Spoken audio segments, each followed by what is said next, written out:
Canadians are known for being polite, they love hockey, and they enjoy a high quality of life. But something is changing. Canadians are less happy than they used to be. This isn't just about grumpy moods, it's about how satisfied people feel with their lives overall.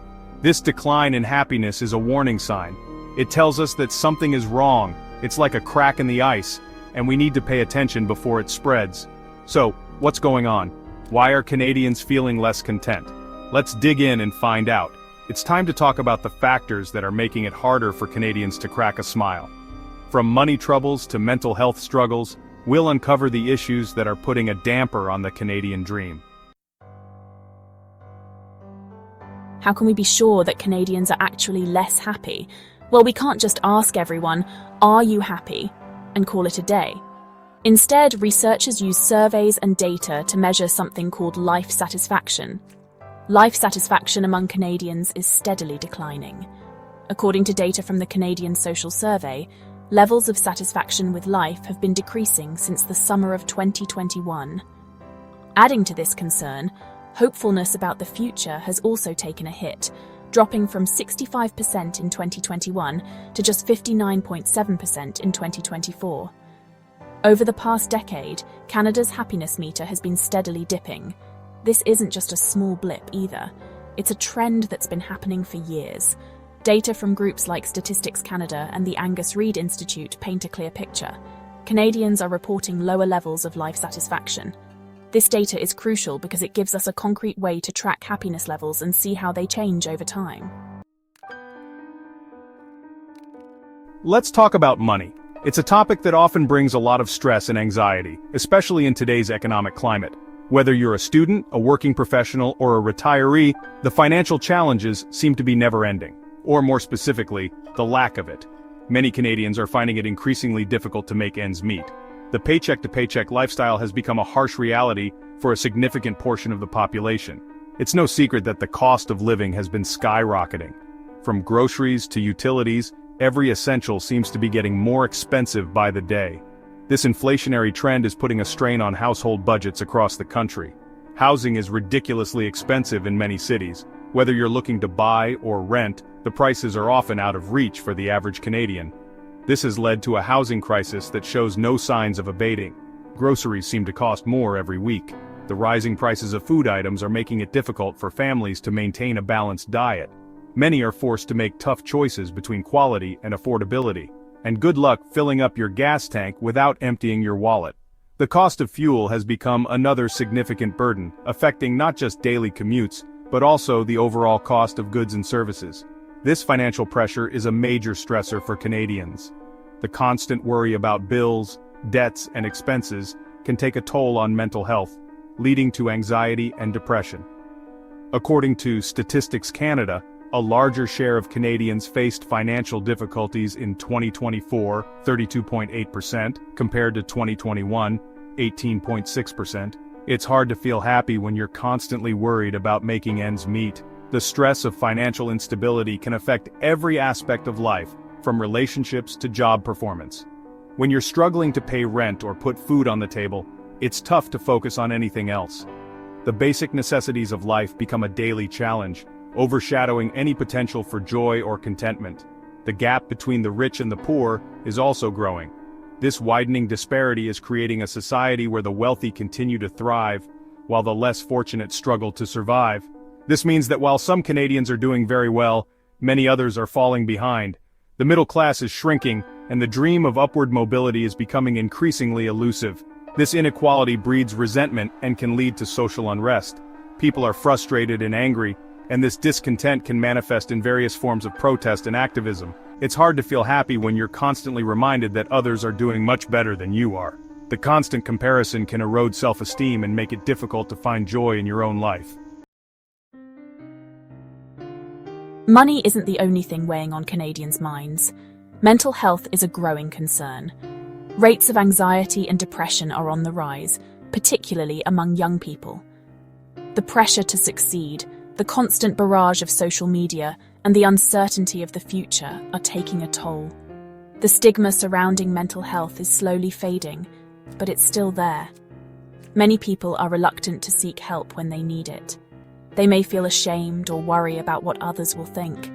This can prevent them from getting the support they need to feel better, and when people don't get help, their mental health can continue to deteriorate, leading to a vicious cycle of unhappiness. We're more connected than ever before thanks to technology, but ironically, many Canadians are feeling increasingly isolated. Social media can create a sense of comparison and inadequacy. We see the curated lives of others and feel like we don't measure up. Traditional communities are also changing. People are moving more often for work or other opportunities. This can make it harder to build and maintain close relationships. When we don't have strong social connections, we're more vulnerable to stress and loneliness. And loneliness is a serious health issue. It's been linked to depression, anxiety, and even heart disease. Government to the rescue? Public trust on shaky ground. Canadians generally have a high level of trust in their government, but lately, that trust has been eroding. People are frustrated with the rising cost of living and the state of healthcare. When people feel like their concerns aren't being addressed, they become disillusioned. They may feel like their vote doesn't matter or that the system is rigged against them. This can lead to apathy and disengagement from the political process. And that's a dangerous thing for any democracy. Here's the thing. Canada isn't the only country facing these challenges. The decline in happiness is a global trend. Countries around the world are grappling with similar issues, including economic inequality, mental health crises, and political polarization. This highlights the interconnectedness of our world. The problems facing one country can quickly spread to others. It also underscores the need for global cooperation to address these shared challenges.